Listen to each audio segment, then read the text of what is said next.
I sat silently watching my son sign the papers that put me in a nursing home, while in my pocket was a copy of a contract proving I owned $32 million. He thought I was a burden. He thought I had nothing, and I let him think that until the day I was ready. If you've ever wondered why a mother would keep the biggest secret of her life from her own child, stay until the end of this story. Like, comment the name of the city you're viewing so I know how far my story has come, and don't go anywhere. I never thought I was the kind of woman who kept secrets. For 67 years, I had lived my life like an open window, letting the wind in, letting people see whatever was inside. I raised my son in a house where we left the bathroom door unlocked and argued at the dinner table and said, "I love you" out loud, even when it felt awkward. I believed in honesty the way some people believe in inherited luck. It was just something you were born into and carried without thinking. So when the letter arrived on a Tuesday in November, a plain white envelope with a law firm's return address printed so small I had to hold it under the kitchen light to read it. I told myself I would call Grant the moment I understood what it said. That was the plan. I didn't call him. I read the letter 3 times standing at the kitchen counter in my bathrobe. Then I sat down at the table where Grant and I used to eat cereal together on Saturday mornings when he was 7 years old, and I sat there without moving for a very long time. The letter informed me that a distant cousin of my late husband, a man named Franklin Deering, who had lived alone in Portland for 40 years, and whom I had met exactly once at a funeral in 1998, had passed away in October. He had no surviving children, no spouse, no closer relatives who could be located after an extensive search. His estate, which turned out to be the result of decades of quiet, methodical real estate investment, had been left, in its entirety, to me. $32 million. I sat at that table until the coffee I hadn't made went cold in the pot I hadn't turned on, and I thought about my son. Grant Mercer was 41 years old, and by every surface measure, a successful man. He had a good job managing logistics for a mid-sized distribution company in Cincinnati. He had a 4-bedroom house in a neighborhood with good schools. He had a wife named Diane, who wore her hair in a tight ponytail and had very firm opinions about organic produce and screen time. They had 2 kids, my grandchildren, Mason and Lily, who I was allowed to see on holidays and the occasional Sunday when it wasn't too inconvenient. I want to be fair about Grant, because I think fairness matters even when it's painful. He wasn't a monster, not at first. He was just busy, distracted.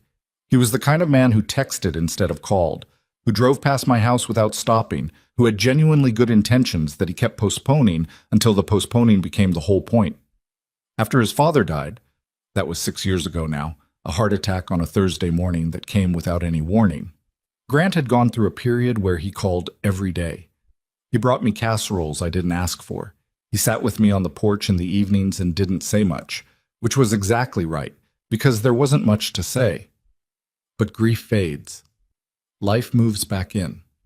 And Grant moved back in with his life, and I moved back into the background of it, which was fine. I had my routines, my garden, my neighbor Patty across the street who brought me tomatoes in August and came over for tea on Wednesday afternoons.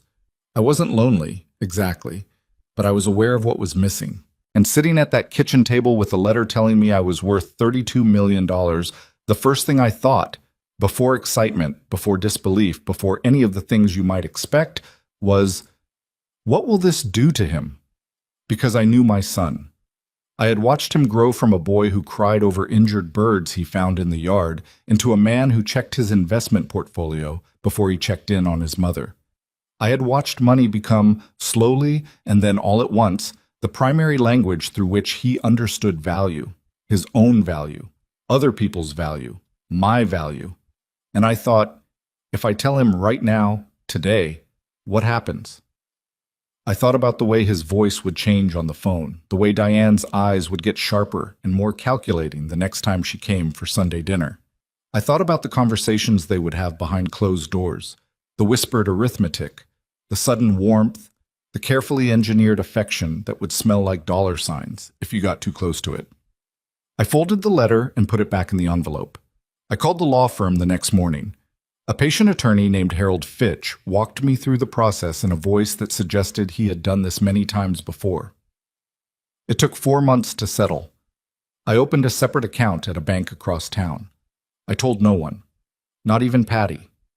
I kept living the same way I had always lived. My small house on Carnation Street with the peeling paint on the back porch that I kept meaning to fix. My used Buick that started reluctantly in cold weather. My Wednesday teas and my Saturday gardening, and my once-a-month splurge of a good mystery novel from the used bookshop on Ellison Avenue. I kept living like a woman with nothing, because I needed to know. I needed to know whether the people in my life loved me for what I was or what I was worth. The first real crack appeared in March. I remember it clearly because I had just replanted the flower beds along the front walk, and my knees were aching the way they always did after a few hours crouching in the dirt, and I was sitting on the porch steps drinking water when Grant's car pulled up. He didn't call first. He almost never did anymore, but this time the absence of warning felt pointed. He got out of the car with that particular set to his shoulders I had learned to read years ago. Not angry exactly, but resolved. Like he had made a decision he wasn't asking my permission for. Mom. He kissed me on the cheek. It was the kind of kiss that gets business done. Can we go inside? We sat at the same kitchen table where I had read the letter 4 months before. He didn't want coffee. He put his hands flat on the table the way he did in meetings, I imagined, projecting calm authority. I've been thinking a lot, he said. I waited. About you, about this house, about what's practical. Practical, I repeated. You're almost 68, Mom. This house is old. The neighborhood's not what it used to be, and frankly, he paused, which meant the frankly was coming. Grant always warned you before the frankly. Frankly, it doesn't make sense for you to be here alone, maintaining this place, the yard, all of it. It's a lot.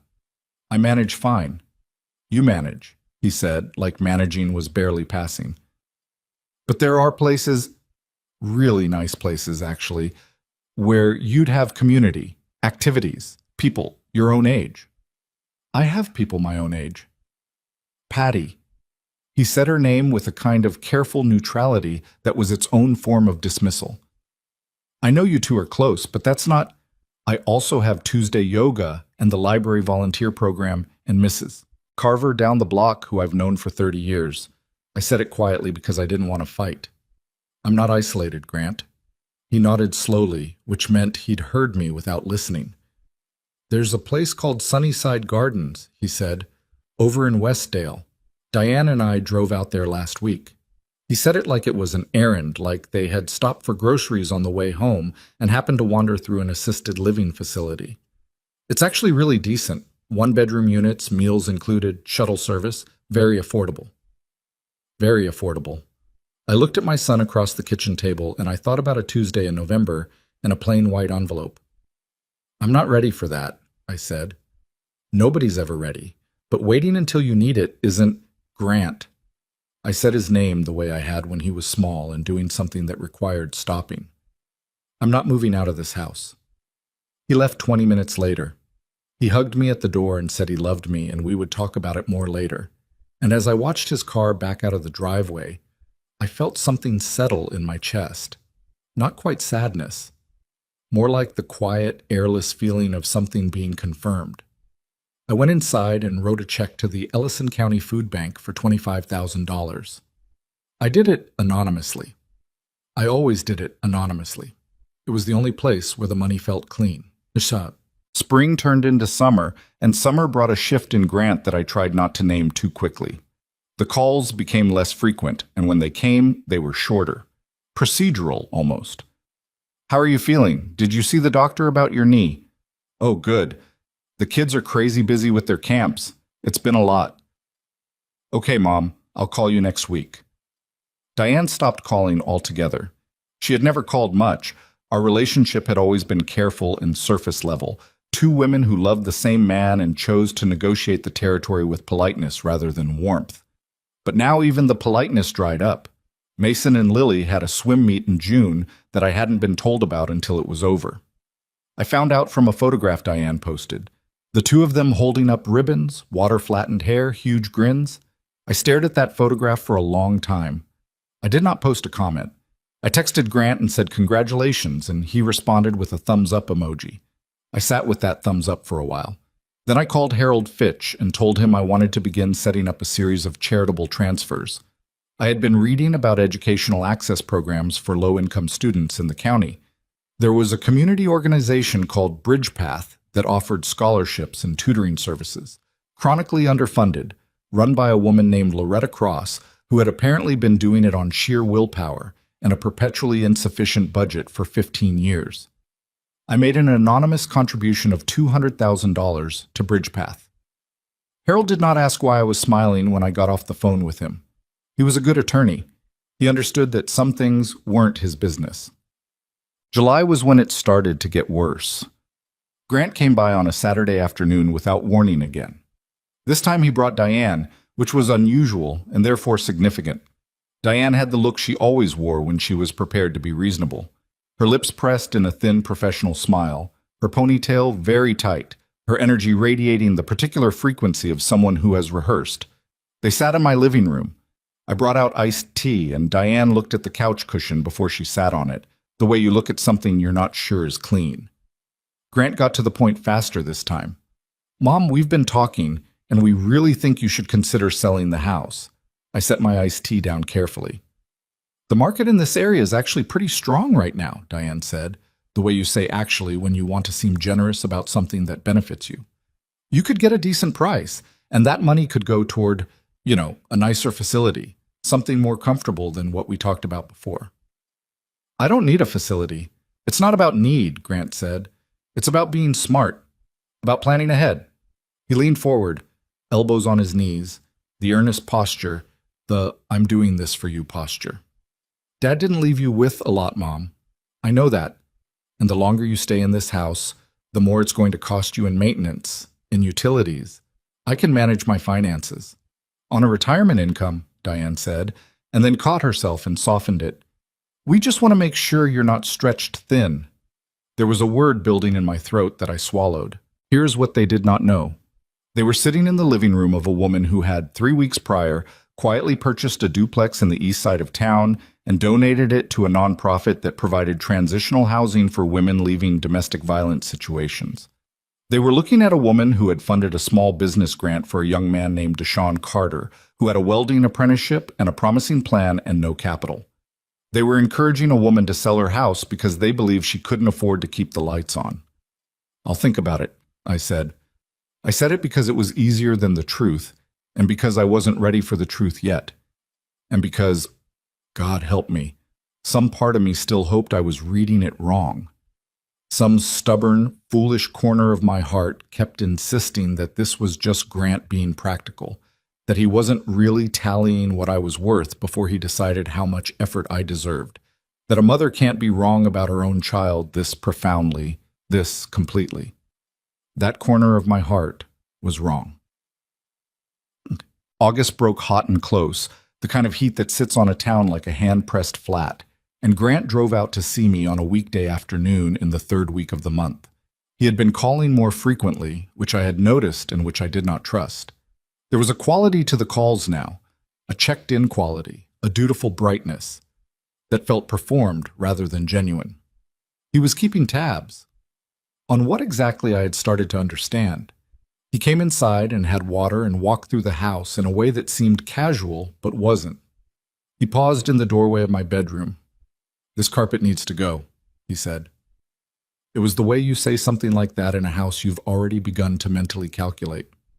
"It's fine," I said. "Mom." He turned from the doorway and looked at me with an expression I had never seen on his face before, not in 41 years of knowing him. It was the expression of a man who has made a decision and arrived to deliver it rather than discuss it. I spoke to someone at Sunnyside Gardens again. They have a unit opening up in October. I think you should take it. The room went very quiet. I think, I said slowly, that you should not have done that without asking me. I know, and I'm sorry, but I was trying to what? He exhaled. To handle it. Because every time we talk about it, you say you'll think about it, and then nothing happens, and Mom... His voice shifted, cracking slightly at the edges. And here was the devastating thing. Even now, even knowing what I was beginning to know, that crack in his voice moved something in me. Because I loved him. Because he was my child and I had spent 41 years loving him in the automatic, structural way that doesn't require deciding every morning. Mom, I can't keep worrying like this. It's a lot. It's a lot to carry. I want to remember that moment exactly the way it happened, because I think about it still. Because that was the sentence. It's a lot to carry. Not, I'm worried about you. Not, I want you to be safe. Not even a dishonest version of caring, just the weight of me as a burden on him that he wanted to set down. I stood very still and I looked at my son standing in my bedroom doorway, and I understood that the man in front of me had already, in his mind, solved the problem of me. I was 67 years old. I had raised this boy. I had sat with him through fevers and nightmares and the particular devastation of teenage heartbreak. I had stood at the back of the church at his wedding in a dress I bought for the occasion and cried because I was happy, because I was so happy for him. And now he was standing in my house telling me I was a lot to carry. I'll let you know what I decide, I said. He left before dinner. I sat in my kitchen in the cooling evening and wrote a note to Harold Fitch. I wanted to increase the BridgePath contribution. I wanted to set up a recurring grant. I wanted to make sure that whatever happened next, the money was doing something real in the world.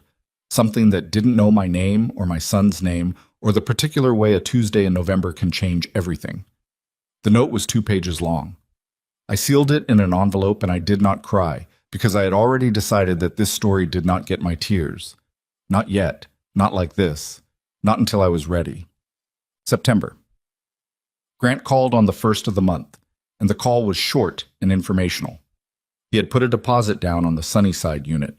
He had done this, and I want you to hear this clearly, without my permission, without my input, and without once asking me directly if this was what I wanted. He framed it as a gesture of love. I just want you to have it secured, he said. You don't have to move in October if you're not ready, but at least it's there. I asked him how much the deposit was. A pause. It was $1,000, Mom. Don't worry about that. He had put a deposit on a home he wanted me to move into, with money he apparently had to spare, and told me not to worry about it. I thanked him politely and got off the phone. Then I called Patty. Patty had known me for 22 years, and she knew, the way long friends know, that when I called without a reason, there was a reason. She came across the street with a bottle of white wine that wasn't very good and a bag of pretzels, and she sat in my kitchen and she listened without saying anything until I was done. Then she said, "What are you going to do?" I thought about it. "I'm going to wait," I said. "For what?" "For him to show me exactly who he's decided to be." Patty refilled my glass. "And then?" I picked up my glass and looked at the wine, which was truly not very good, and I thought about $32 million sitting quiet and patient in an account across town, and I thought about a $1,000 deposit on a room in a place called Sunnyside Gardens that I had never agreed to live in. "Then I'll decide what to do about it," I said. There were things I hadn't told Patty. There were things I hadn't told anyone. But sitting in my kitchen in September with bad wine and pretzels and the sound of the neighborhood settling into evening, I felt something click into place inside me. Something that was not anger and not grief exactly, but was close to both. Something that had a spine in it. I had spent 67 years believing that love was something you offered unconditionally, like weather, like rain or sun that falls without checking whether the person below deserves it. I still believed that, but I was beginning to understand that love without honesty is not love. It is only habit. And habit, I was learning, can be broken by a single pair of hands and a deposit slip on a Sunnyside unit, and the particular way a grown man looks at his mother's house and sees only what it might sell for. Outside, the September light was going gold and long across the garden I had planted 30 years ago and tended every season since. Inside, I was sitting with the quietest, most dangerous kind of patience, the kind that waits until it doesn't have to wait anymore. The deposit slip arrived in my mailbox on a Thursday. Grant had mailed it to me, actually put it in an envelope and mailed it, the way you send documentation rather than news, along with a typed note that said the move-in date had been confirmed for October 15th, and that he had already spoken to someone at a moving company about pricing for a one-bedroom's worth of furniture. He had included the moving company's business card, paperclipped to the corner of the note, with the kind of administrative efficiency that made my chest feel like something had been pressed against it from the inside. He hadn't called to tell me any of this. He had mailed it. I stood at the mailbox in the October morning light, and I read the note twice, and then I looked at the business card. A company called Two Men and a Truck, which under different circumstances might have been funny, and I put everything back in the envelope and walked inside and set it on the kitchen table. Then I made coffee. I made it slowly and carefully, measuring the grounds the way I always did, listening to the machine run, watching the dark liquid come through. There is something about the ritual of ordinary things when the world has just shifted. You do the small, known things because they remind you that your hands still work, that you are still a person who makes coffee in the morning and stands in her own kitchen and breathes. I drank my coffee and I looked at the envelope on the table and I thought, he is moving me out of my own life, and he has not once asked whether I want to go. That was October 3rd. I called Harold Fitch that afternoon. Thus, I want to tell you something about Harold Fitch, because he matters in this story, even though he stays mostly in the background of it. He was a small, precise man in his mid-60s who wore bow ties and spoke in complete sentences and had the specific gift of making legal things feel like human conversations. He had handled my late husband Roy's estate, which had been modest and uncomplicated, and when I came to him 11 months ago with a letter about $32 million and a look on my face that said, "Please don't make this strange," he had not made it strange. He had simply helped me. On October 3rd, when I called and described the deposit slip and the note and the business card paperclipped to the corner, there was a brief silence on his end. "And you haven't agreed to any of this?" he said. "I have not." Another silence. "Mrs. Mercer, are you asking me a legal question or are you asking me what I think?" "Both," I said. "Legally, your son cannot compel you to leave your home. You own it outright. Unless there's a medical or court-ordered reason, there isn't." "Then what he's done is presumptuous," Harold said, with the measured care of a man choosing the politest accurate word. "As for what I think personally, I think you should tell him no, clearly, in writing if necessary." "I'm not ready to do that yet." A pause. "What are you waiting for?" I thought about it. "I want to see how far he goes," I said. Harold didn't respond to that for a moment. When he did, his voice was quieter. "Be careful, Evelyn. Watching someone show you who they are can be expensive in ways that aren't financial." I knew he was right. I thanked him and hung up and looked out the kitchen window at the garden, where the October light was doing that thin, angled thing it does before everything goes brown.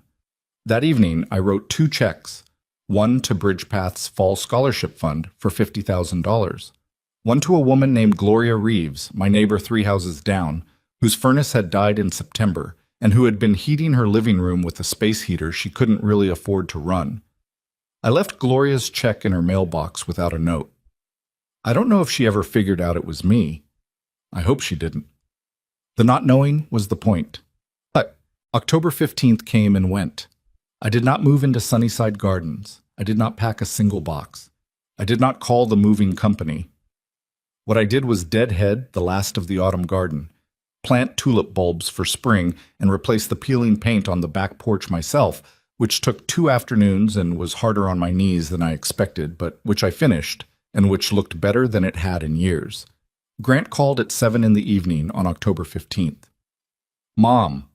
His voice had the tight, controlled quality of someone who has been waiting all day to make a phone call. "The move-in was today." "I know," I said.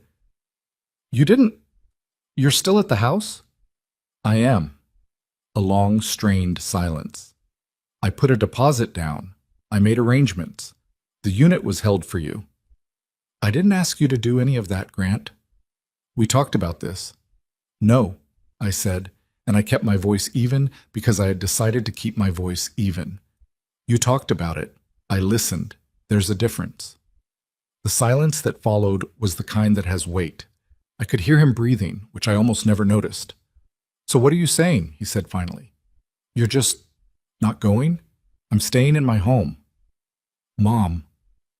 And here it was, like the shift from controlled to something rawer, something that I might once have called concern, but which I now recognized as frustration barely dressed up as worry.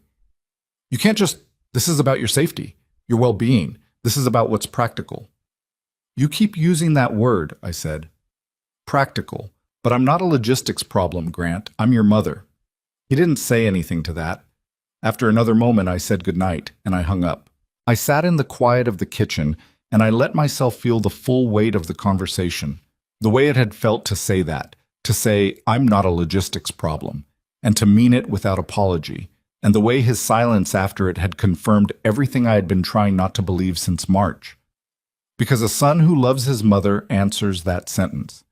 He stumbles over it, maybe. He says, of course you're not, Mom. I know. I didn't mean it like that. He says something, even imperfectly. He does not go silent. But November brought a different kind of cold. Grant stopped calling weekly. He went to every other week, then to once a month. And the calls when they came felt audited, brief, informational, and pointed toward a recurring theme. The house was too big. The house was too old. The neighborhood, the maintenance, my knee, which I had mentioned once in passing, and which he now referenced at every opportunity as evidence of my fragility.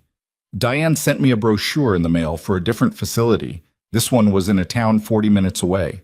The cover photograph showed an elderly woman smiling at a window, which is the photograph that appears on all these brochures, as if happiness for old people is always framed and backlit and involves looking at something outside of where they currently are.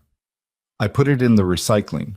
What I did not know yet, what I would not find out until January, when my neighbor Patty told me over Wednesday tea with the careful, apologetic expression of someone delivering news they wish they didn't have, was that Grant had been talking to a real estate agent since October. Not about the house in a general way, not in the hypothetical forward-planning way he had always framed it to me. He had called an agent named Rick Barlow, given him the address of my house on Carnation Street, and asked him to put together a preliminary valuation and a recommended listing price. He had done this without telling me. He had done this while I was still living here. Patty found out because Rick Barlow had gone to high school with her nephew, and small towns have their own particular information systems that operate below the official channels. She'd sat on it for 6 weeks because she wasn't sure she had the right to tell me, which I understood even as it stung. Evelyn, she said, holding her tea in both hands, not quite meeting my eyes. I'm sorry I didn't tell you sooner. I wasn't sure if I was reading too much into it. You weren't, I said. Are you okay? I thought about that for a moment. Actually thought about it.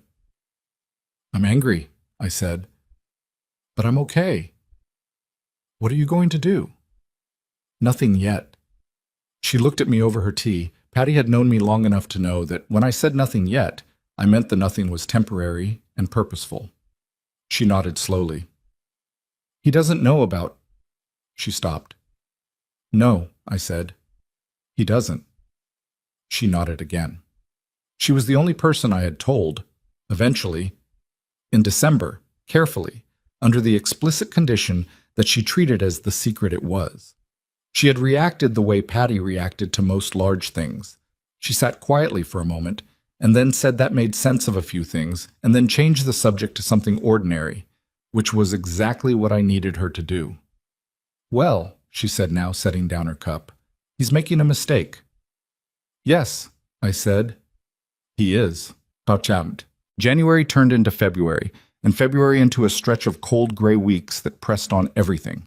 Grant brought up the house again at the end of February, this time with a specificity that told me he had numbers in front of him.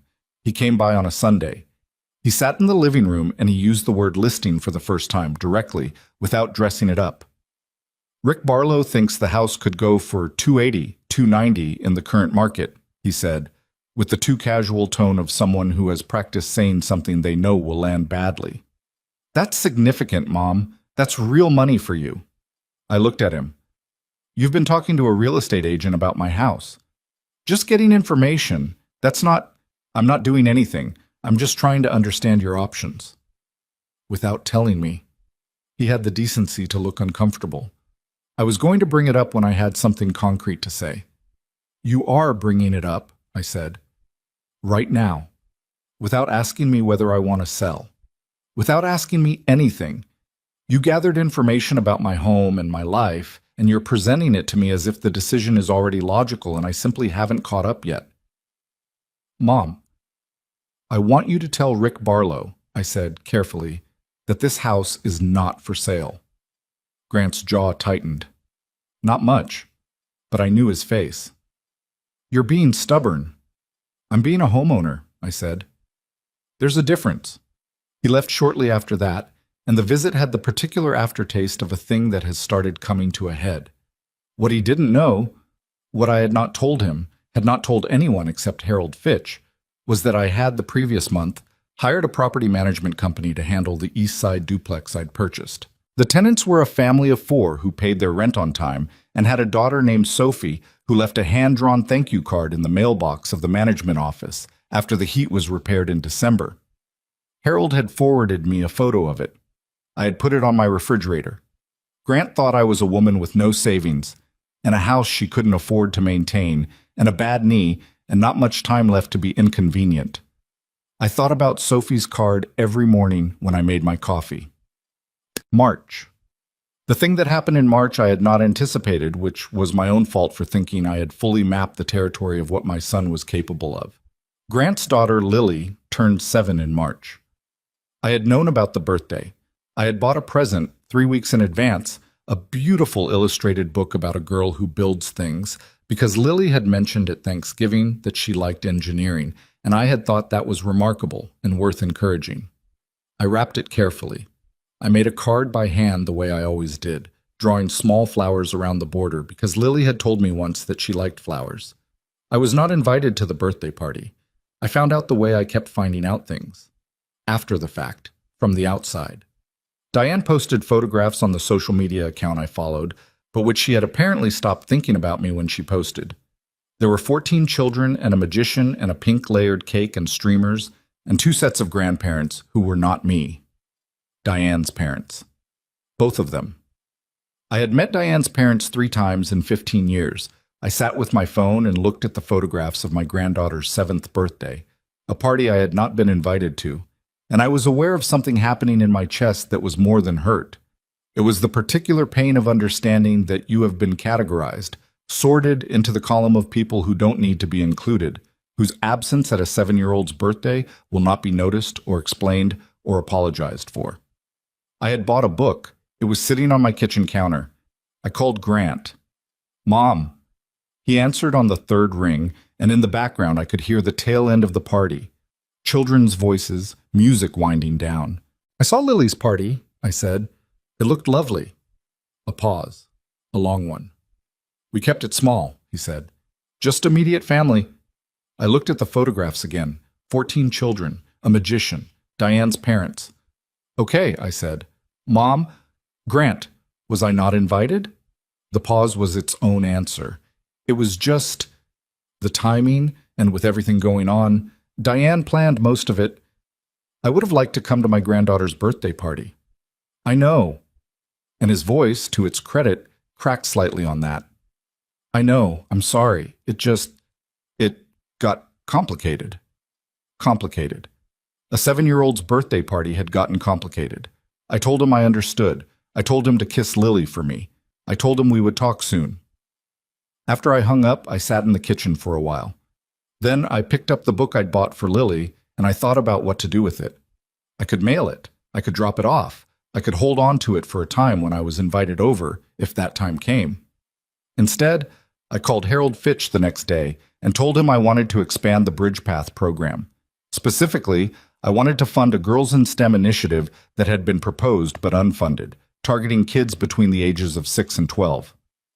The proposal Loretta Cross had sent was sitting in a folder on my desk. It was 64 pages of careful, passionate planning for something that could genuinely change what some children believed was possible for them. I approved the full budget. I thought about Lily when I did it. I thought about what it meant to encourage a little girl who liked engineering, when the adults in her life were too busy sorting people into columns to notice what she was growing into. April came and with it a phone call that surprised me by being almost kind. Grant called on a Thursday evening when I wasn't expecting to hear from him, and his voice had something in it I hadn't heard in months. Something uncertain, almost careful, like he was navigating ground he wasn't sure of. "Mom, how are you doing? Really?" I paused. "I'm well," I said. "The garden's coming in." "That's good." A beat. "Look, I know things have been tense between us. I know I've pushed on some things in a way that wasn't—" He stopped, started again. "Diane and I have been talking, and I think I've been handling some stuff badly." I let the silence breathe. "I hear you," I said. "I worry about you. You know that." "I know you do," I said. "And here is the thing I want to be honest about. I believed it was true in some version. I believed Grant did worry about me. I believed there was love in him that had gotten tangled up, over years and under pressures I hadn't fully witnessed, into something else. Something that calculated before it cared, that evaluated before it felt. I didn't think he had invented the worry. I just knew by now that the worry was not the whole truth. "I'd like to come by next Sunday," he said. "Just have lunch. No agenda." "I'd like that," I said. And I meant it. That is the part that is hard to explain. I meant it while simultaneously knowing that no agenda was itself an agenda, that a man who has been talking to a real estate agent and planning institutional moves and skipping birthday invitations does not suddenly call to have simple Sunday lunch. I meant the yes, and I knew what was behind it, and I went to bed that night with both things sitting in me at once. That is the part of love that nobody warns you about. The way it doesn't simplify even when it should. The way you can hold the full truth of someone's betrayal in one hand and still set the table for them on Sunday and still mean it. He came the following Sunday and I made a real lunch. Pot roast with carrots, the way he'd always liked it, the way Roy used to ask for it on cold days. Grant ate and said it was good. He asked about the garden. He showed me a picture of Mason's baseball team. It was, for an hour and a half, almost like it used to be. And then, over coffee, he said, "I talked to Rick Barlow again." The kitchen went quiet in a particular way. "Grant, just hear me out. He thinks spring is the best time to list. The market shifts by July, and you'd be looking at—" "I told you," I said, setting down my cup, "this house is not for sale." "Mom, what are you holding on to it for? You're here alone. I live here." "You're rattling around in a 4-bedroom house that you can't—" "Don't." I said it quietly, but the word landed clean and hard. "Don't tell me what I can and cannot do in my own home." His face shifted through something. Frustration, something darker, something almost contemptuous, and then settled back into concern-shaped neutrality. "I'm trying to help." "Then listen to me," I said. "When I say no, that is a complete answer. It doesn't need to be explained. It doesn't need to be negotiated. No is enough." He put his coffee down. "This is impossible." He said it under his breath, half to himself, but I heard it. The word impossible leveled at me, at a lunch table in my own home where I had made pot roast because I still loved him and was still trying. He left before 3. He didn't hug me at the door. I stood on the porch and watched his car back out of my driveway and drive away, and I felt something in me that had been soft for a very long time. Soft the way you stay soft when you love someone and keep adjusting and explaining and hoping, go quiet and firm, not cold. That is not the right word. Just decided. I went inside. The pot roast was cleaned up, the coffee cups washed, the kitchen ordinary, and mine. I sat down and opened my notebook, and I wrote down the date and the word impossible, and I circled it. Because if I was impossible to him now, when he believed I had nothing, I was curious to find out what I would become the moment that changed. I didn't have to wait as long as I thought. The call came on a Wednesday morning in May, and I knew from the first second I heard his voice that something had changed. Not the surface of his voice, not the words, the thing underneath them, the register, the way a person sounds when they have been running and are trying to pretend they walked the whole way. "Mom," a breath. "Can I come over today?" I was in the garden. I had my knees on the old foam pad I used for planting and my hands in the dirt, and I was putting in the summer annuals the way I did every May, the same flowers in roughly the same places, because there is comfort in that kind of repetition. It grounds you. It tells you that the seasons still work even when people don't. Of course, I said. I'll be here. He arrived at 11. He was alone, which was unusual. In recent months, whenever Grant came by with anything resembling an agenda, Diane materialized alongside him like a co-signer. Her absence today was its own piece of information. He looked different. That is the only way I know how to say it. He looked like a man who had not slept well and had been trying to sort through something large and had not finished sorting. His hair was uncombed in a way I hadn't seen since he was a teenager. He had a folder under his arm. I saw the folder. My stomach understood it before my mind caught up. "Come in," I said. "I'll make coffee." "I don't need coffee." "I do," I said, and I went to the kitchen and made it slowly, while he sat at the kitchen table with the folder in front of him and did not speak. I listened to the machine run, and I breathed, and I thought, here it is. This is the moment. I had known it was coming. I had known since November, since the letter, since the first phone call about Sunnyside Gardens, and the deposit slip and the Sunday lunch, where he said impossible under his breath and left before 3. I had known the whole time that there would be a moment when the secret became unsustainable. Not because I chose to release it, but because secrets of that size eventually find their own way out. I just hadn't known it would be a Wednesday in May with my knees still dirty from the garden. I sat down across from him with my coffee, and I looked at my son and I waited. He opened the folder. Inside was a document I recognized immediately. A copy of the trust summary Harold Fitch had filed with the county 18 months ago, a routine legal requirement for estates above a certain threshold. Public record. Technically findable by anyone who knew where to look, though most people would never have reason to look. Grant had looked, or more precisely, and this was the detail that landed hardest, that I turned over in my mind for weeks afterward. Rick Barlow had looked. The real estate agent. Because when you are trying to assess what a property is worth and what an elderly homeowner's financial situation actually is, you do your due diligence. You check the public records. And if you check the public records for Evelyn Mercer of Carnation Street, Ellison County, you find a trust document that references $32 million estate and a series of charitable disbursements that have been quietly restructuring the financial landscape of this town for the better part of 2 years.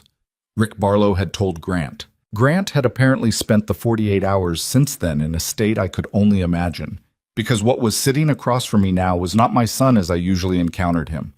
This was a man who had been operating on a set of assumptions. My mother has nothing. My mother is a burden. My mother needs to be managed. And had discovered at 11 in the morning on a Wednesday that every single one of those assumptions was wrong.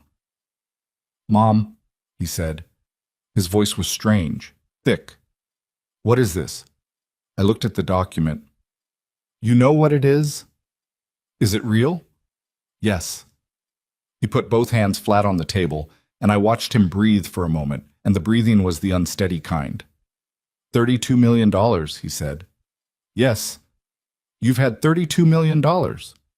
For almost 2 years. He looked up at me. And here's the thing that broke something quietly in the center of me. Not shattered it, not destroyed it, but broke it the way a bone breaks and then heals wrong. His eyes.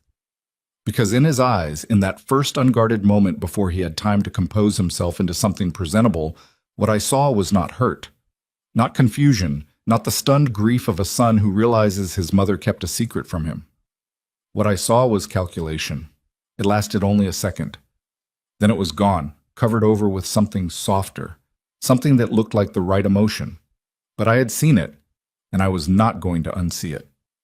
"Why didn't you tell me?" he said. I wrapped both hands around my coffee cup. "I think you already know why." "Mom, I wanted to know," I said, "who you were when you thought I had nothing." The kitchen was very quiet. Outside, a bird was doing something in the maple tree. The coffee machine ticked as it cooled. Grant looked down at the document. Then he looked back at me, and now the softness in his eyes was thicker, more deliberate, more constructed, and he said, Mom, I am so sorry. None. I want to be honest about the next few weeks, because I think the truth of them is important. Grant was attentive in a way he had not been in years. He called every day, not the quick informational calls of the previous months, the checked-in calls, the logistics calls, but longer ones, the kind that wandered and doubled back and found their way to things he hadn't brought up in a long time. He asked about the garden in a way that suggested he actually wanted to know. He asked about Patty. He asked whether I'd read anything good lately. He came by the following Saturday with Mason and Lily, which he had not done on an ordinary weekend in over a year. Lily ran into the garden and wanted to see the flowers and held my hand and told me about a science project she was doing on bridges, which made my chest do something complicated and tender. Mason was 13 now and too cool to show enthusiasm, but sat at the kitchen table eating cookies and occasionally contributing a sentence to the conversation, which was its own kind of warmth. I fed them lunch. We sat in the backyard in the May afternoon.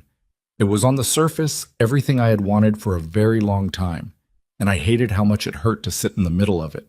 Because the timing was not coincidental. The calls and the visits and the sudden remembered interest in my garden and my reading habits, none of it had arrived before Rick Barlow found that document. It had arrived after. It had arrived with the folder under Grant's arm and the calculation in his eyes that he thought I hadn't seen. Diane called me that week for the first time in 4 months. Evelyn. Her voice had a warmth in it I recognized from the early years of her marriage to Grant, before things settled into careful politeness. I've been thinking about you. I feel terrible that we've been so distant. Life gets so... You know how it is. I do, I said. Grant told me about the estate, about what you inherited. A breath. Evelyn, I want you to know we had no idea. If we had known, things would have been different, I said. A pause. I just mean we would have handled some things differently. There it was. We would have handled some things differently. Not, I'm sorry we pushed you toward a nursing home. Not, I'm sorry we talked to a real estate agent about selling your house without your consent. Not, I'm sorry we didn't invite you to your granddaughter's 7th birthday party. Just, if we had known about the money, we would have behaved better. That was the most honest thing Diane had said to me in years. I gave her credit for it, even though it wasn't the honesty she thought she was offering. Thank you for calling, I said. The dinner happened 3 weeks after the folder. Grant organized it. A family dinner at his house, the kind they used to have before things shifted, with real dishes and the good tablecloth and wine that cost more than $12. His in-laws were not there, I noted. It was just us, Grant and Diane, Mason and Lily and me. Diane had cooked, which she was actually very good at when she chose to be. A roast chicken with herbs, roasted vegetables, a salad with candied walnuts. Lily showed me her bridge project, which was impressive for a 7-year-old, a drawing with measurements and annotations in her careful looping handwriting. I told her it was extraordinary, and I meant it completely. After dinner, after the kids had gone upstairs and the dishes were cleared, Grant and Diane sat across from me at the kitchen table with the particular composed energy of people who have discussed in advance what they want to say. Grant went first. Mom, I want to apologize. Properly. He looked at me steadily, and I could see the effort in it. The genuine effort, or at least the effort to perform genuine effort so convincingly that he himself might believe it. The past year, the stuff with the house, the facility, I handled that badly. I was thinking about practicalities without thinking about you.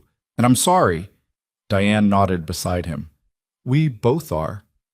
Thank you, I said. We'd like to... Grant glanced at Diane, who gave an almost imperceptible nod. We'd like to be more involved. In your life. In decisions. Going forward. In decisions. I noted the phrase.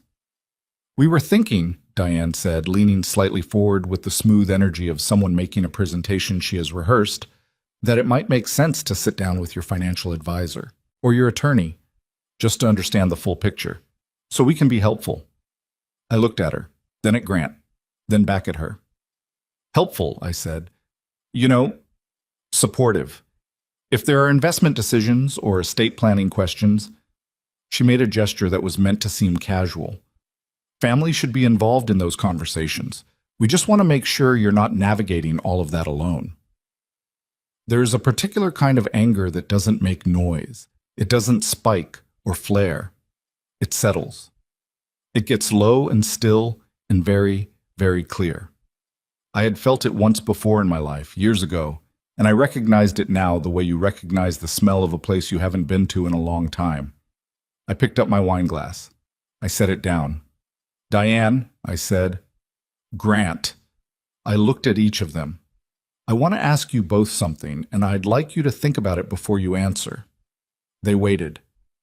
If Rick Barlow had not found that document, if things had continued the way they were, where would I be right now? Silence. "Would I be at this table?" I said. "Would you have called me this week, Diane? Would Mason and Lily have come to the garden last Saturday?" I kept my voice even. It cost me something to keep it even. "Would you be asking to be involved in my decisions?" Grant's jaw worked.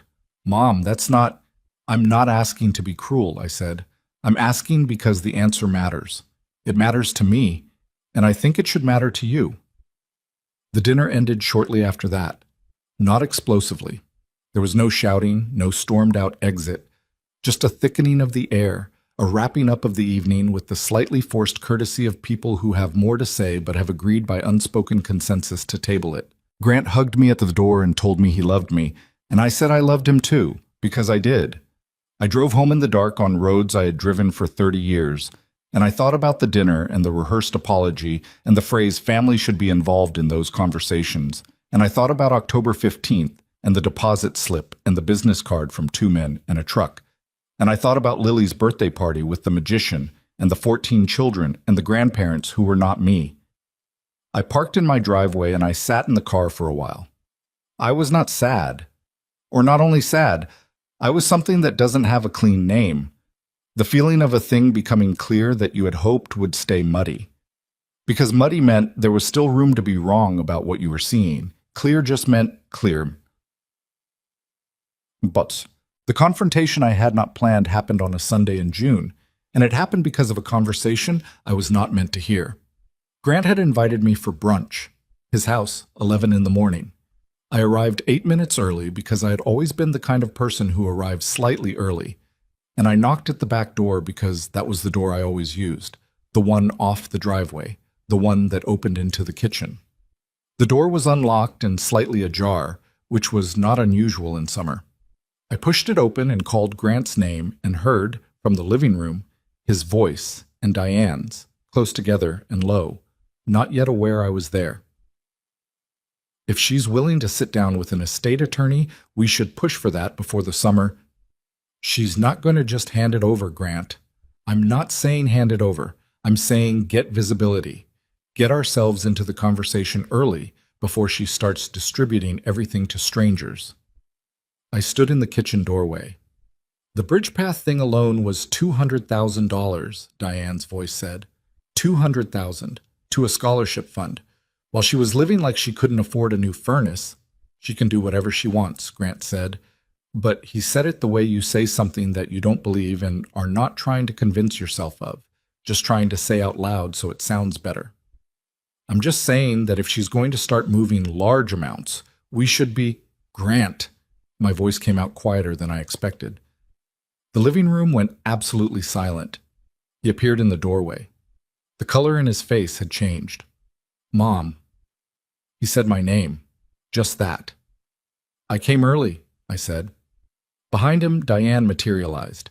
Her expression was the one she wore when she had been caught, not ashamed exactly, but recalculating.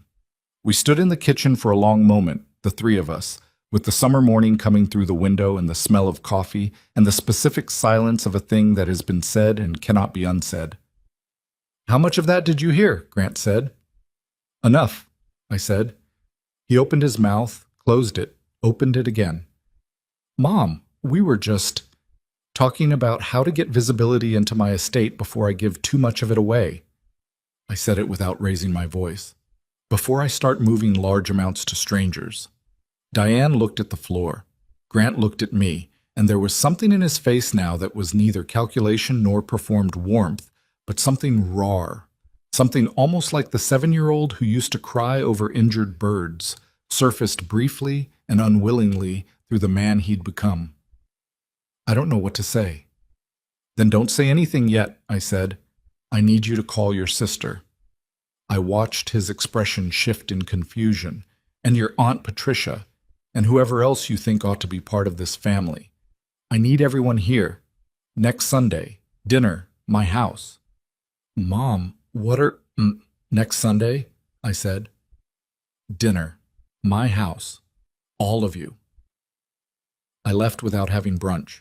I drove home on the same roads in the summer light, and I called Harold Fitch from my driveway and told him what had happened. He was quiet for a moment. Then he said, "Are you ready?" I thought about October 15th and the deposit slip.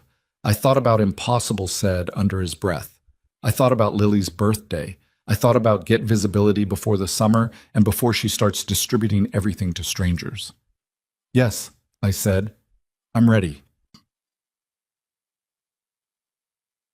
I spent the week preparing, and not in the way you might expect. I did not call Harold to draw up legal protections, though those were already long in place. I did not move money or restructure accounts or make any of the defensive financial maneuvers that the conversation in Grant's kitchen might have suggested were necessary. The money was already protected. Harold had made sure of that carefully and thoroughly, months ago. What I did was right. I sat at the kitchen table in the evenings that week, the same table where I had read the letter in November, the same table where Grant had put his hands flat and said practical, the same table where he had left his coffee cup and walked out before 3, and I wrote down what I remembered, not in the legal way, not in an affidavit way. Just for myself. The dates, the conversations, the deposit slip, the brochures, the birthday photographs I had seen from the outside of a life I was supposed to be at the center of. I wrote it because I needed to be sure I hadn't gotten any of it wrong. When you are about to say something hard in a room full of people you love, even people who have hurt you, especially people who have hurt you, you want to be sure that what you're saying is true, that it is accurate and specific and not inflated by hurt into something larger than it was. I read what I'd written. It wasn't inflated. Patty came over on Thursday for tea and found me at the table with my notebook and sat down and didn't say much, which was why I loved her. Sunday, I told her. I know, she said. You told me. I don't know exactly what I'm going to say. You'll know when you get there. I might say something I can't take back. Patty wrapped her hands around her mug. Evelyn, the things that can't be taken back have already been said. By other people. In your kitchen, while you were standing in the doorway. I looked at her. You're not starting something Sunday, she said. You're just finally responding to what started a long time ago. I thought about that for the rest of the week. I thought about it while I tended the garden and made my ordinary meals and went to Tuesday yoga and sat in the evenings with my book. I thought about what it means to respond to something versus what it means to start something. And I thought about all the times I had chosen not to respond, the deposit slip, the real estate agent, the birthday party, the dinner table apology that was really a pitch. All the times I had swallowed the thing that needed saying and written a check to BridgePath instead, and told myself I was waiting until I was ready. I was ready. Sunday came gray and warm, the kind of June day that can't quite decide what it wants to be. I set the dining room table the way I always did for family dinners. The good dishes, the cloth napkins, the centerpiece of flowers from the garden, because even now, even for this, I was not going to set a table that wasn't right. They arrived between 5:30 and 6. Grant and Diane and the kids, Grant's younger sister Carol, who drove 2 hours from Dayton and came in with the uncertain look of someone who has been told there is a situation but not the particulars of it, and Grant's Aunt Patricia, Roy's sister, 72 years old, sharp as a blade and twice as fair, who kissed me on both cheeks and looked at the table and then looked at me and said quietly, "What are we doing tonight, Evelyn?" "Having dinner," I said, and then a conversation. She nodded slowly. "All right." We ate first. I insisted on that, because some things should still be done right even when they are difficult, and sitting down together at a table with food on it is one of those things. The children ate and talked about school and summer plans and were wholly, mercifully unaware of the tension that sat among the adults, like a fifth guest. After dinner, after the kids had been sent to the living room with a movie, after the table was cleared and the coffee poured, I sat down and looked at the faces around me. Grant, Diane, Carol, Patricia. I put my hands on the table, not flat the way Grant always did, but folded together the way you hold something you are trying not to drop, and I started to talk. Mess. I told them everything. Not everything about the money. They knew about the money, or the broad shape of it. I told them about the year.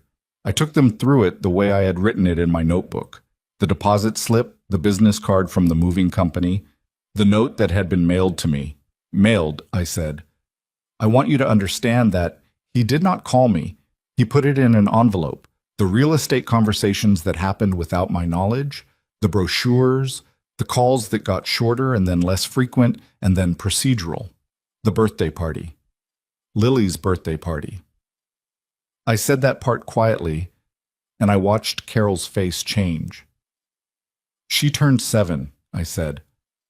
I had bought her a book. I had made her a card by hand, and I found out from a photograph on the internet. Carol looked at Grant. Grant was looking at the table. And then, I said, on a Wednesday morning in May, things changed, because Rick Barlow found a public document, and my son came to my house with a folder. I looked at Grant now, and I kept looking at him because this needed to be said to his face, not to the room generally, not to the air. And in his eyes, in the first second before he composed himself, I saw the thing I had been afraid of seeing since November of the year before. Not hurt, not confusion, just arithmetic. The table was very quiet. I'm not saying you don't love me, I said. I'm not saying that. I am saying that you made a series of decisions about my life, about where I should live, about the value of my home, about which rooms of your life I deserved to be in, based on what you believed I was worth. And when that number changed, you changed. I unfolded my hands. That is not love. That is accounting. Diane had her eyes down. Patricia was watching me with an expression I couldn't fully read, something between sorrow and a fierce, quiet recognition. Grant finally looked up. His eyes were wet, which I had not seen in many years, and which cost me something even now. Because I loved him. Because he was my child. Because loving someone and being clear-eyed about what they've done are not mutually exclusive and never have been. Mom, he said, I don't have an excuse. I know you don't. I thought. He stopped, started again. I told myself it was practical, that I was being realistic about your situation, but I know, his voice broke slightly, I know that isn't the whole truth. What's the rest of it? I said, not cruel, just asking. He was quiet for a long time, long enough that Carol shifted in her chair and Patricia set down her coffee cup. I stopped seeing you, he said finally, as a person, he pressed his lips together, with your own life, your own interior life. I reduced you to a problem I needed to manage, and I told myself it was love. He looked at me. It wasn't. That was the most honest thing my son had said to me in 2 years. I did not tell him it was enough. I did not tell him that we were fine, that it was forgiven, that we could put it behind us and move on. Because those things would have been the same comfortable lie I had been declining to tell myself for a year, and I was done with comfortable lies at that table. I hear you, I said, and I'm glad you said it. I looked around the table, at Diane, whose expression had shifted from recalculating to something more exposed, at Carol, who had said almost nothing all evening and whose eyes were bright with emotion, at Patricia, who looked at me with the steady gaze of a woman who has seen the full length of things. I love this family, I said, and I'm going to make some decisions in the coming months that some of you may not agree with. About the estate, about how it's used. I want you all to know those decisions are already made, and they're mine to make, and they are not a negotiation. Grant looked up. But I'm still here, I said. I'm still at this table, and I'm still your mother. No one said anything for a moment. Then Patricia reached across the table and put her hand over mine, and pressed once. And that was all. Outside, through the living room wall, we could hear the faint sound of the movie the children were watching. Mason laughing at something. Lily saying something in her clear, high voice. Ordinary sounds, the sounds of a family that was not done, even now, not finished, just changed. Irrevocably, and in ways that had not finished settling, changed. I picked up my coffee cup. The night was not over, but the thing that had needed saying had been said. The week after that Sunday dinner was the quietest week I had experienced in a long time. Not the quiet of isolation. I had learned the difference between those two things over the past year and a half, learned it more thoroughly than I ever wanted to. This was a different kind of quiet. The quiet that follows a storm, not because the storm destroyed everything, but because the air has finally been cleared of the pressure that had been building for months, and the world is simply catching its breath. Grant did not call Monday. He did not call Tuesday. I did not call him either. I worked in the garden both mornings. I had Wednesday tea with Patty, who asked how I was feeling and listened carefully when I told her, which was more than most people manage. I went to Thursday yoga and came home and made soup and read my book and went to bed at a reasonable hour. And on Friday morning, I called Harold Fitch and told him I was ready to move forward. All of it? He said. All of it, I said. Harold had been patient with me for 2 years. He had watched me take the money slowly, in careful pieces, feeling my way toward what felt right. The food bank checks, the Bridgepath contributions, the duplex, the Girls in STEM initiative, the individual grants to people like Deshaun Carter, whose welding business had, according to the last update I'd received, taken on 2 apprentices of his own. Harold had never pushed. He had never asked me to move faster or slower or differently. He had simply been there, reliable and precise and discreet, while I figured out what I was doing. Now I knew. Let's set up the meeting for early next week, I said. I want the full structure in place before the end of summer. A pause. Grant? A set amount, I said. What I've already decided, nothing more. He won't be happy. No, I said. He won't. The plan I had been building in my mind for months was not complicated, but it was thorough. The bulk of the estate, the overwhelming majority of it, structured across several vehicles Harold had spent the better part of the previous year quietly organizing, would go into 3 primary channels. The first was an expansion of the Bridgepath Scholarship Program into a permanent endowment, enough to fund it in perpetuity without dependence on annual donations, with a board of directors that included Loretta Cross as founding chair. I had met Loretta twice in person by now. A small, precise woman in her early 50s who wore reading glasses on a beaded chain and had the particular energy of someone who has been doing important work for a long time without adequate recognition and has made peace with that. She had not known the source of the anonymous contributions until I called her in April and told her, carefully and with Harold present by phone, what I intended to do. She had been silent for a long moment. Mrs. Mercer, she'd said finally, do you understand what this means for the program? I think I have some idea, I'd said. There are kids in this county who will go to college because of what you're doing. Her voice had the particular quality of a person working very hard to stay professional about something that is moving them considerably. There are kids who don't know your name who will have a completely different life.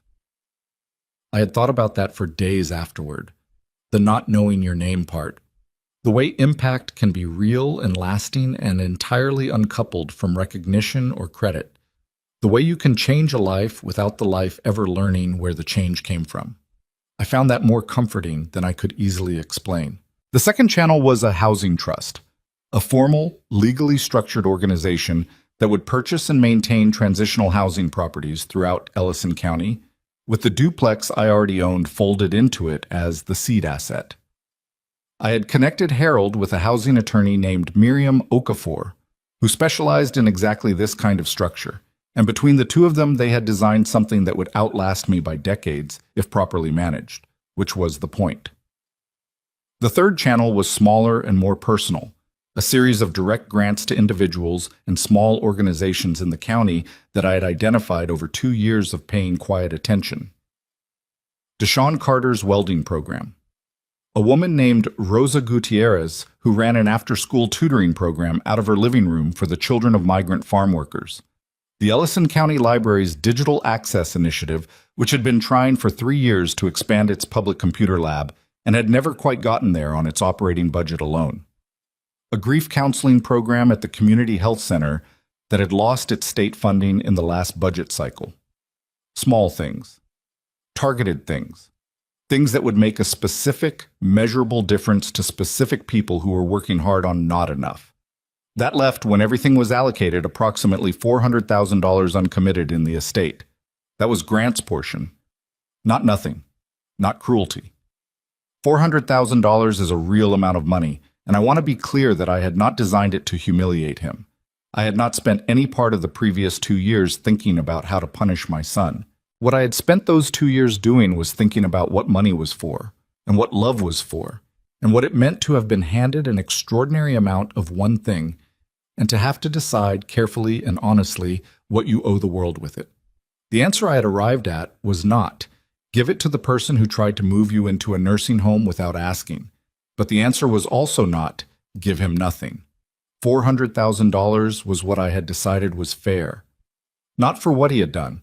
I wasn't running a reward system, and fairness isn't a transaction, but because he was still my son, because Roy had loved him, because underneath the man who had mailed me a deposit slip and talked to real estate agents behind my back and said impossible under his breath at my kitchen table, there was still a person I had known for 41 years and was not willing to write entirely out of the story. I was angry, I was clear-eyed, and I was not finished loving him. Those three things were all true at the same time, which is the kind of complicated that most stories don't leave room for. Grant came to my house on a Thursday evening in early July, 12 days after the Sunday dinner. He came alone, no folder under his arm, and he knocked at the front door instead of walking around to the back the way he usually did. I noticed that, the formality of it, like he was unsure whether he still had access to the casual entrance. I let him in, and we sat in the living room, which we almost never did. The living room was for guests and holidays, but something about the evening felt like it called for the formal room, the chairs that faced each other properly, the space that said, we are going to talk like adults who are working something out. He looked like he had been working something out for 12 days. He looked tired in a way that was not sleep deprivation, but something else. The particular exhaustion of a person who has been examining themselves and not entirely liked what they found. I've been thinking, he said, about what you said, about accounting. I waited. You were right. He said it the way people say hard, true things, not easily, with the specific weight of words that cost something.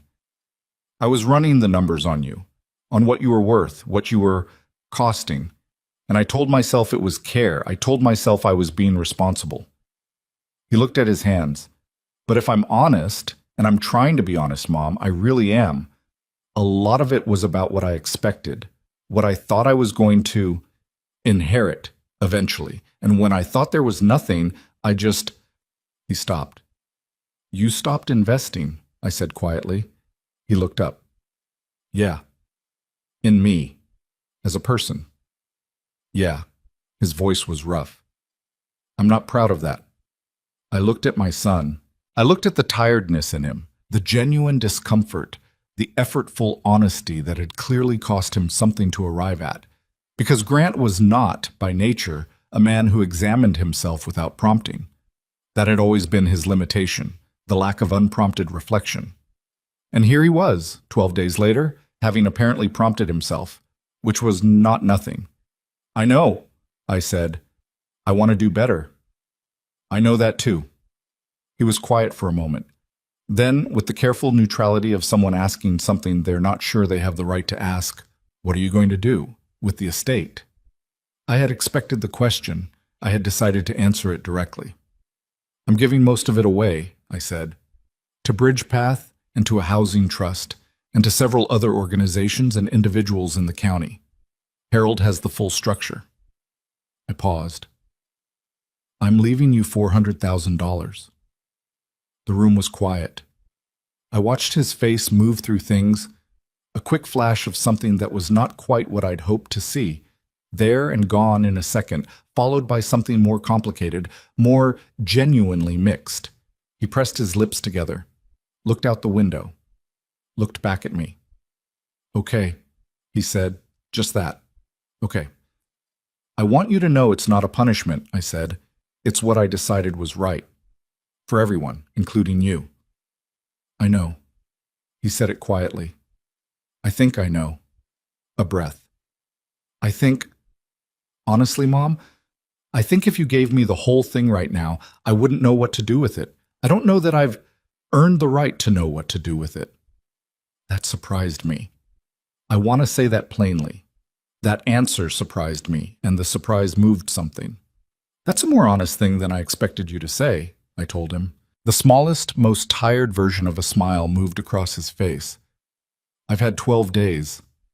We sat for a while in the living room that was usually for guests and holidays.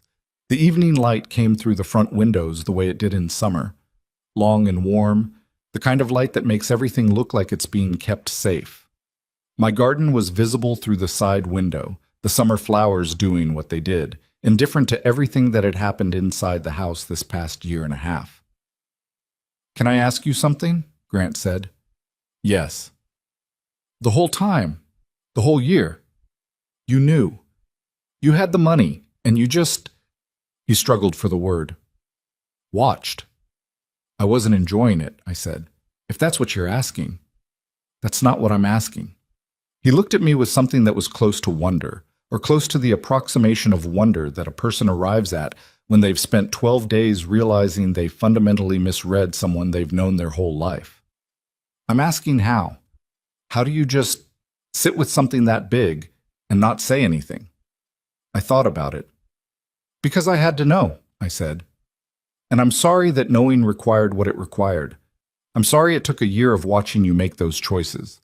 But if I had told you in December, the year before, if I had called you the week I found out, we would never have known what was real." I met his eyes. I needed to know if there was something real. And I thought about the Sunday dinner, about Patricia's hand over mine, about Carol, who had driven 2 hours from Dayton and cried quietly at the table without making it about herself, about Mason and Lily in the other room watching a movie, unaware of the story that had been unfolding around them all year. "I think there might be," I said carefully, "but it needs work. From you, mostly, and some from me." He nodded. It was not the nod of someone accepting terms they resent. It was the nod of someone who knows the terms are fair. He left before 9. He hugged me at the front door. A real hug this time. Not the business done kind, but the kind that takes a moment and means something. And he said he was sorry again, and I said I knew. And we left it at that. The formal papers were signed on the 14th of August. Harold walked me through them at his office, a warm, slightly cluttered space that smelled like old books and good coffee, which I had always found appropriate for a man who dealt in the serious business of what people leave behind. He laid the documents out in sequence and explained each one, and I signed where I was supposed to sign, and by the end of 2 hours the estate of Evelyn Mercer was, legally and permanently, committed to what I had decided it was for. The Bridgepath endowment was the largest single transfer, a number with more zeros than I had been comfortable looking at directly for the first year and a half, but which I had made a kind of peace with by then. Loretta Cross had been notified. She had sent me a card, an actual paper card, handwritten, that said simply, "This changes everything. Thank you." I had put it next to Sophie's drawing on my refrigerator. The housing trust was capitalized and its board appointed. Miriam Okafor would chair it for the first 3 years. 3 additional properties were already in the process of acquisition. The individual grants had been structured as one-time disbursements, with the exception of Rosa Gutierrez's tutoring program, which would receive a 3-year operating grant because Rosa had a long-term plan that deserved long-term support, and the library initiative, which I had rolled into the county's public education funding stream so it wouldn't depend on any single donor going forward. Deshaun Carter did not know the source of his initial capital grant, and I had instructed Harold that it remain that way. But Harold had told me, in passing, and not as a violation of any confidence, that Deshaun's business had filed for its second-year operating license and was projecting growth. I thought about that on the drive home. I thought about what it means to put something into the world and step back and let it be what it becomes. There was still the letter. I had been writing it for 3 weeks, in pieces, at the kitchen table in the evenings. Not to the public, not to anyone at Bridgepath or the Housing Trust, just to Grant. A private letter that I intended to give him along with the formal notification of his inheritance. I had written it and rewritten it and thrown away 3 versions that were too careful, too balanced, too concerned with not causing pain. Because I had spent a year and a half being careful and balanced, and the Sunday dinner had taught me that careful and balanced was not actually kindness. It was just a more sophisticated form of avoidance. The version I kept was the honest one. I gave it to him on a Saturday afternoon in late August, sitting at the kitchen table. That same table. Always that same table, the geography of this story, with a cup of coffee in front of each of us and the late summer light coming through the window and the garden visible beyond it, still going, still producing something. I handed him the envelope. "Don't read it now," I said. "Take it home." He looked at the envelope, his name on the front in my handwriting. "Okay," he said. "The formal paperwork will come from Harold's office next week. This is separate." He turned it over in his hands. He was trying to read my face, and I was letting him look. "Mom," he said, "can I ask, are you okay? Not financially, just, are you okay?" The question landed differently than I expected. Because it was the right question. Because it was the question a person asks when they are thinking about someone as a person rather than an accounting line. And it was the first time in a long time he had asked it that way. "I'm okay," I said. And then, because the honest version is always better, some days are harder than others. But I'm okay. He nodded. He put the envelope carefully in his jacket pocket. We had coffee. We talked about Mason's fall baseball schedule and Lily's engineering project, which had evolved from bridges into something involving sustainable materials that she had apparently researched herself, which I found extraordinary, and told him so with the full sincerity of a woman who had funded a Girls in STEM initiative specifically because of children like Lily. He told me Carol had called him after the Sunday dinner, and they had talked for 2 hours, which was more than they'd talked in several years combined. I was glad to hear that. Carol had always been the sharper moral compass of the two of them, and I thought her having that conversation with her brother was probably one of the more useful things that had come out of the summer. When he left, he hugged me at the front door again. The same real hug as before. I thought that was something. Not enough. Not yet. But something. The letter. Since I have told you everything else, I will tell you what it said. Not word for word, but the truth of it. I told him that I loved him. I said it at the beginning because I wanted that to be the frame through which he read everything else.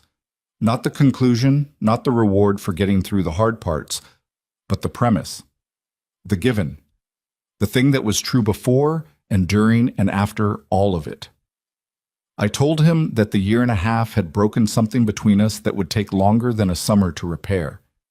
I said that directly because I had learned, late, but I had learned, that clarity is not cruelty, that telling someone the truth about the damage they've caused is not an attack. It is information. It is what they need in order to actually change, rather than simply to perform changing. I told him about the deposit slip. I told him I had kept it. I told him that the business card from 2 men in a truck was still in the kitchen drawer, not because I nursed grievances like houseplants, but because I wanted to make sure I never let myself revise what had happened into something more comfortable than what it was. I told him about Lily's birthday card, the one I made by hand with flowers on the border. I told him it was still on my desk, and then I wrote the part that had taken me the longest to find the words for. I wrote, "I am not leaving you $400,000 because you earned it, or because you were a good son this year, because you were not. I am leaving it to you because you are my son, and that is not a conditional thing for me, even when it has felt conditional coming from you. I am leaving it to you because your father loved you and would have wanted you to have something. I am leaving it to you because I believe, I still believe, despite everything, that the man I saw beginning to emerge on those 12 days after the Sunday dinner is a man your father would have recognized. I am leaving it to you as a beginning, not a reward, not a settlement, a beginning." What you do with it is your decision. What you become is your decision. Wealth can be inherited, Grant. Character cannot. I hope you understand the difference because you are not old yet, and you have time to choose what kind of man you're going to be. You have more time than you think, but you have to choose it. I cannot choose it for you. No amount of money can choose it for you.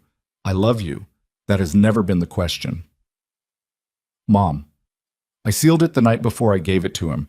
I sat with it on the table for a while before I put it in the envelope. Not second-guessing, just being with it, the weight of it. The thing I had needed to say for a long time that had finally found its full shape. Outside, the August evening was warm and the neighborhood was quiet, and the garden was doing what gardens do at the end of summer. A little overgrown, a little spent, but still producing. Still putting out the last of the season's color before it turns. I put the letter in the envelope.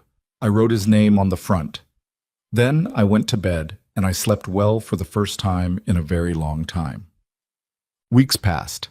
September came, and with it the early signs of the turning. Grant called more regularly now. Not every day, not with the performed enthusiasm of the weeks after the folder, but with something more sustainable. The calls were shorter sometimes, longer others. He called once just to tell me that Lily had won a school award for her bridge project, and the way he told me, leading with it, making it the first thing, told me he understood on some level that I deserved to be told things first. He still had the letter. He had not mentioned it in our phone calls, and I had not asked. Some things need time to work on a person. You can't rush what needs to sink. Patricia called me in September to tell me she had heard about the Bridge Path endowment through a mutual friend who served on a community board. She hadn't known it was me. The announcement had been made in the foundation's name rather than mine, which was how I had stipulated it should be. But she had called to tell me she thought it was an extraordinary thing, whoever had done it. I listened to her describe what she'd heard, and I said I was glad to know about it. "Evelyn," she said after a pause. "Was it you?" A small beat. "I'm glad the work is getting attention," I said. She was quiet for a moment. Then she made a small sound, not quite a laugh, not quite something else, and said, "Roy would have been so proud of you. You know that." I held the phone and looked out the kitchen window at the September garden, which was in its last good weeks, the flowers still going but starting to thin, the tulip bulbs I'd planted last autumn now somewhere underground and already, invisibly, preparing for spring. "I hope so," I said, and I meant it. Loretta Cross sent me a photograph in October, forwarded through Harold, still maintaining the official distance even now, at my insistence. It was a photograph of a girl, 17 years old, standing in front of a university building holding an acceptance letter. She had been a Bridge Path scholarship recipient for 3 years. She was going to study civil engineering. The photograph was blurry at the edges, the way photographs taken on phones sometimes are. The girl's smile was not blurry at all. I put it on the refrigerator, next to Sophie's drawing and Loretta's card. The refrigerator was getting crowded, which was the kind of problem I did not mind having. November came back around, the way it always does. A full year had passed since the October photograph of the girl with the acceptance letter. 14 months since the formal papers were signed in Harold's office.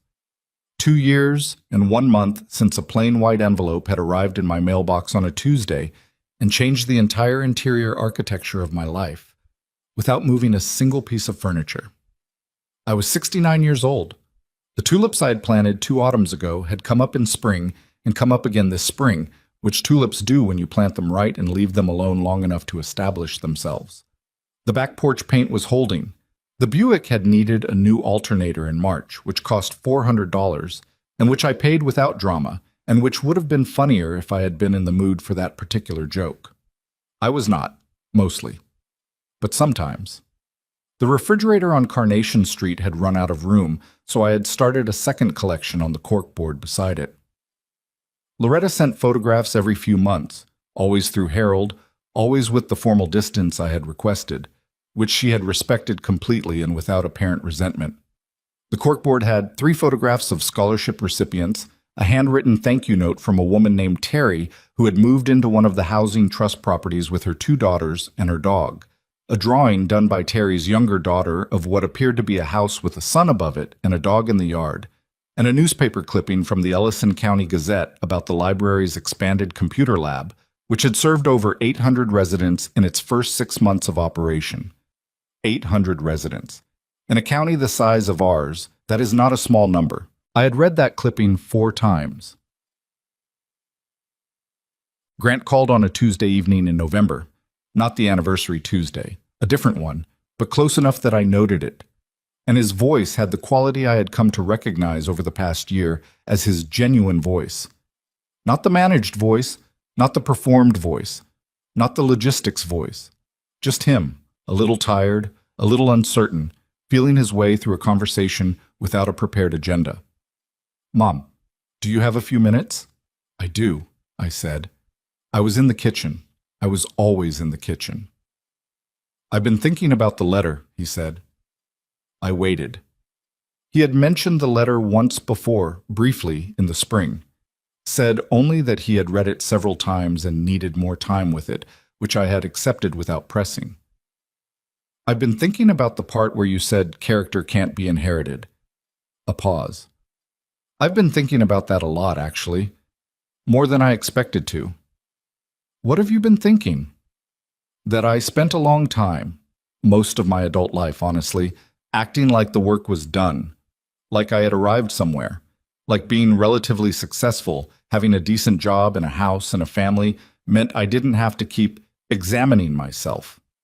He said that last part carefully, like it was a phrase he'd arrived at after trying several others. And then I read that letter and I thought, when is the last time I actually looked at who I was being? The kitchen was very quiet. "And?" I said. "And I didn't like everything I saw." He breathed out.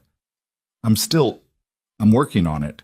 I don't want to call you and tell you I've fixed everything because that would be the same old thing, just dressed up differently. I just wanted to say I'm working on it. That's enough," I said. "That's what I asked for." "I know." A beat.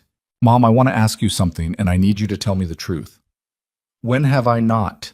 A small, almost laugh. "Fair. Okay."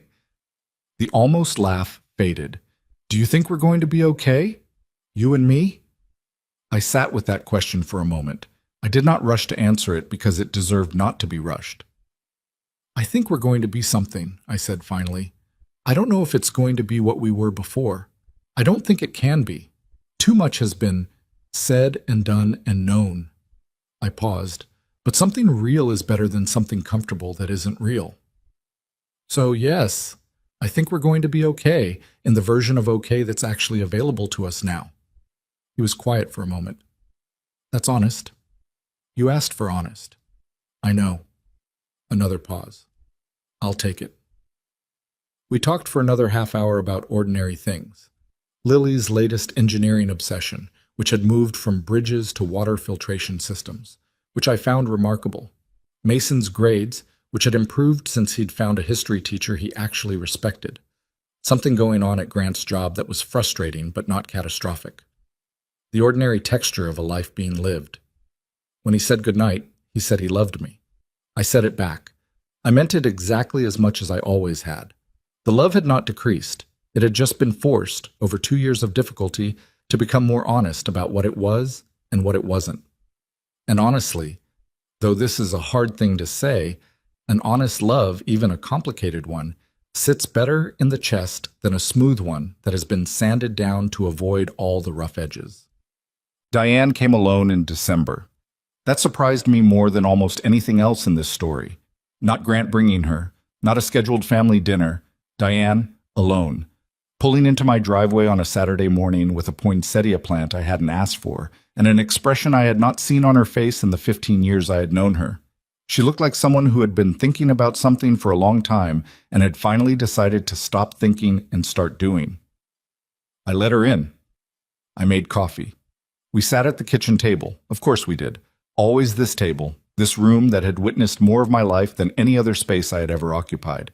And she set the poinsettia on the counter and wrapped her hands around her cup and said, "I owe you an apology, a real one. Not the kind I gave you at dinner in June, which was really more of a rebranding." I looked at her. Rebranding. I was repackaging myself as someone who felt bad, without actually sitting with what I had done. She met my eyes, and there was something in hers that I had not seen before, a specific, undefended quality that told me she was not performing this. I was the one who pushed Grant on the facility. I was the one who looked up Sunnyside Gardens and suggested he make the call. I framed it to him as practical, as being responsible, and I believed it while I was saying it, but underneath that, she stopped. Underneath that, Evelyn, I was tired of factoring you into our life, and that is an ugly thing to say, and it is the true thing. The kitchen was very still. I didn't invite you to Lily's birthday party, she said. I told Grant it was about keeping it small. It wasn't. I had decided somewhere along the way that you were a complication, and I'm sorry for that. Not because of the money. I need you to know that. I know that sounds impossible to believe at this point, but I need to say it. I'm sorry because Lily asked me last week why Grandma Evelyn wasn't at her party, and I didn't have an answer that I was proud of. Lily had asked. I held that for a moment. A 7-year-old, 8 now, she had turned 8 in March, had asked why I wasn't there, had noticed, had kept noticing for over a year and finally asked. What did you tell her? I said. Diane's jaw tightened slightly. I told her that was a mistake we were going to fix. She looked at me. If you'll let us. I thought about several things at once. I thought about the brochure with the woman smiling at the window. I thought about the deposit slip. I thought about the particular way Diane had looked at the couch cushion before she sat down on it in my living room all those months ago. I thought about the Sunday dinner and the apology that had been a pitch, and about this, right now, which felt for the first time like neither of those things. People are not fixed points. That is the thing I had to keep learning, kept having to relearn, because it would have been so much easier if they were. If Grant had been simply the villain of this story and Diane his enabler, and the whole thing had a clean moral architecture with heroes on one side and failures on the other. But that is not how people work. People are processes. They shift, sometimes toward better. Sometimes the shift is real, and sometimes it is another repackaging, and you cannot always know in advance which you are looking at. Yes, I said. I'll let you. Diane breathed out. It was a long breath, like she'd been holding something. Thank you, she said. Don't thank me yet, I said, not unkindly. It's going to take time. That's not a punishment. It's just the truth. Trust is slow. I know. She nodded. I know that. We finished our coffee. She stayed for another hour and we talked about Lily and Mason and eventually, cautiously, about something Diane was dealing with at her own job. A conflict with a colleague that she described with the frustrated clarity of someone who does not often admit to being confused about how to handle things. I listened and offered what I actually thought, which was not the same as what she probably wanted to hear, and she received it without deflecting, which told me something. She hugged me at the door when she left. It was the first time in 15 years she had hugged me without Grant standing beside her, facilitating it like a shared activity. I stood on the porch after her car left and breathed the cold December air, and thought, nothing about this is clean. Nothing is resolved in the way that resolutions are supposed to feel. Tied up, and finished, and safe. But something is different. Something slowly is shifting toward the light. That is not nothing. That is, in fact, quite a lot. I want to talk to you now, directly, the way I have been meaning to for some time. If you have stayed with this story from the beginning, then you have been with me through a Tuesday in November and a plain white envelope and a year and a half of watching someone I loved show me, in slow and accumulating increments, who he had become. You have been with me through deposit slips and birthday parties I wasn't invited to, and Sunday lunches that ended early, and kitchen doorways where I heard things I was not meant to hear. I want to tell you what I learned. Not the lessons wrapped up in a bow. I don't have those. I have the real ones, the kind that are still a little ragged around the edges, because that is how true things tend to be. The first thing I learned is this. Knowing the truth about someone is not the same as stopping loving them.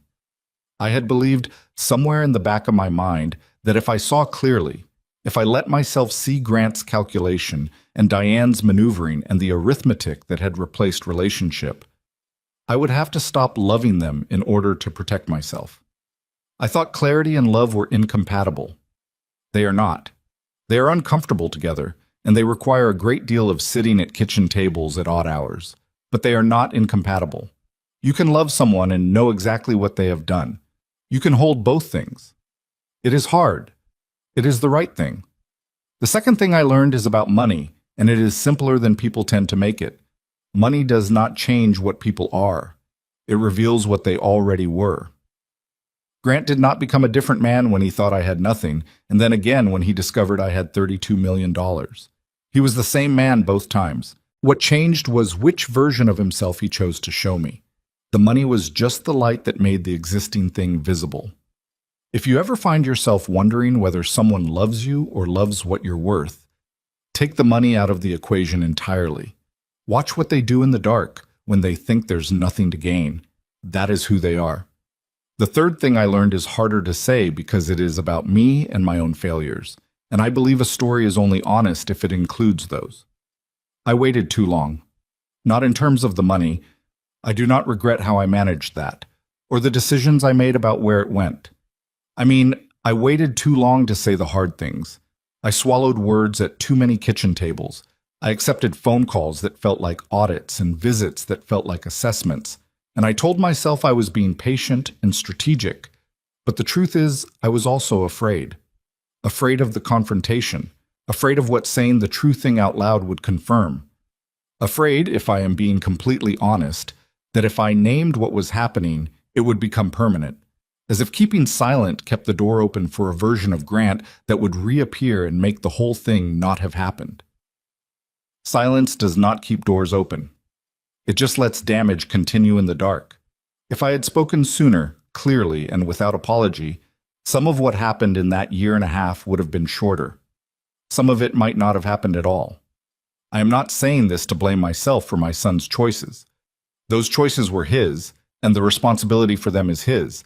But I had a part in it, and the honest version of this story includes that. Speak sooner. That is what I know now. Say the hard thing while there is still time for it to change something. Waiting for the right moment is often just waiting. It is spring again. This spring, when the tulips came up for the third time in a row along the front walk, reliable now, established, doing their thing without requiring my intervention, Lily came to help me in the garden for the first time. Grant dropped her off on a Saturday morning. She arrived in rain boots that were slightly too big, holding a pair of children's gardening gloves someone had clearly bought specifically for this occasion, and she looked at the garden with the focused, assessing expression she apparently brought to everything. "Where do we start?" she said. "The beds along the walk need weeding," I said. "Do you know how to tell a weed from a plant?" She gave me a look that was so much her father at 7 years old that it stopped my breath for a second. "Grandma Evelyn, I've been studying water filtration systems. I think I can handle weeds." I laughed. A real one, the kind that comes from somewhere low and surprised. We worked for 2 hours. She was not particularly good at weeding. She pulled 2 things that were not weeds and left a few things that were. But she was enthusiastic, and she asked questions constantly, the relentless why machine questions of a child who has not yet learned that some adults find it exhausting. I did not find it exhausting. I found it the best 2 hours I had spent in longer than I could immediately calculate. At one point, she sat back on her heels and looked at the front walk and said, "Did you plant all of this?" "Most of it. Some of it was here when your grandfather and I moved in." "How long ago was that?" 31 years. She considered this. "That's really old." "Yes," I said. "It is." She looked at the tulips. "They come back every year?" "Every year." She pulled a weed, an actual weed this time, and tossed it in the bucket. "I like that," she said, "that they keep coming back." I looked at my granddaughter in her 2 big rain boots, hands in the dirt, a small smear of mud on her chin, completely unaware of the year and a half that had preceded this morning, or the things that had been said and done and suffered by the adults in her life, while she was just growing and learning and deciding that bridges led to water filtration, led to whatever came next. She did not know about deposit slips or real estate agents or Sunday dinners where things broke and began to heal wrong and then slowly, imperfectly, began to heal right. She just knew she liked that they kept coming back. "Me too," I said. Matem. Grant came to pick her up at noon. He stood at the edge of the garden and watched us for a moment before we noticed him. Me with my knees on the old foam pad, Lily explaining to me with great conviction the water cycle as it related to how often gardens needed to be watered.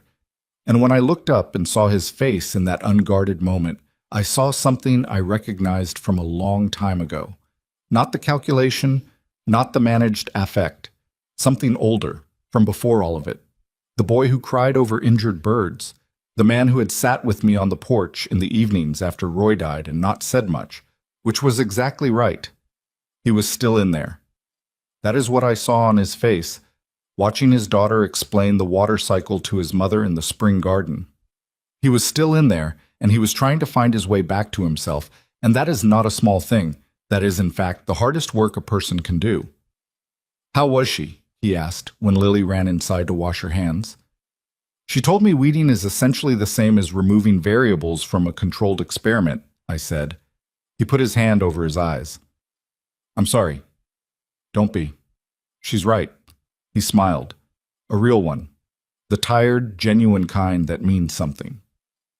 We stood in the garden in the spring light, my son and I, with the tulips doing what they did, and the mud on my knees and the sound of water running inside the house where his daughter was washing her hands and probably explaining the water cycle to herself in the bathroom mirror.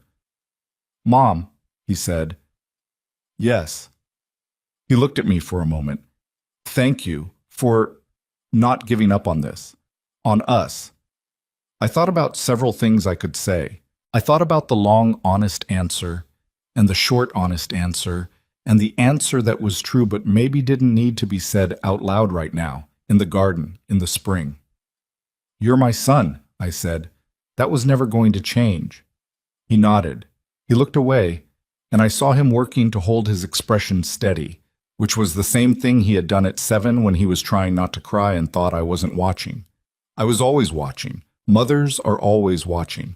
That is the part no one prepares you for. How long you watch, and how much of what you see you have to hold quietly, because saying all of it would be too much, and saying none of it would be a lie. So you find the piece that is true and necessary, and you say that.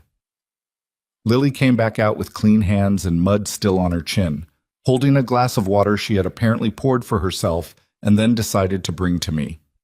"You should stay hydrated," she said. "Gardening is physical labor." I took the water. "Thank you." She looked critically at the bed we'd worked on. "We should come back next Saturday. There's still a section near the fence." I looked at Grant. He raised his eyebrows. "Up to you." "Next Saturday," I said to Lily. "Bring your gloves." She nodded with the satisfaction of someone who has efficiently resolved a logistical matter and went to find her rain boots. Grant shook his head slowly. "She's going to engineer the entire garden by June." "Let her," I said. This is what I know at 69. Having lived the year I lived and made the choices I made and sat at the kitchen table through more hard mornings than I would have chosen, but which I would not trade because they taught me things I needed to know.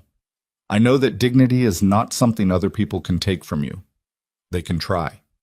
They can mail you deposit slips and talk to real estate agents and hold birthday parties without you and say impossible under their breath and make you feel in the accumulated weight of small exclusions, like you are past your usefulness and your time.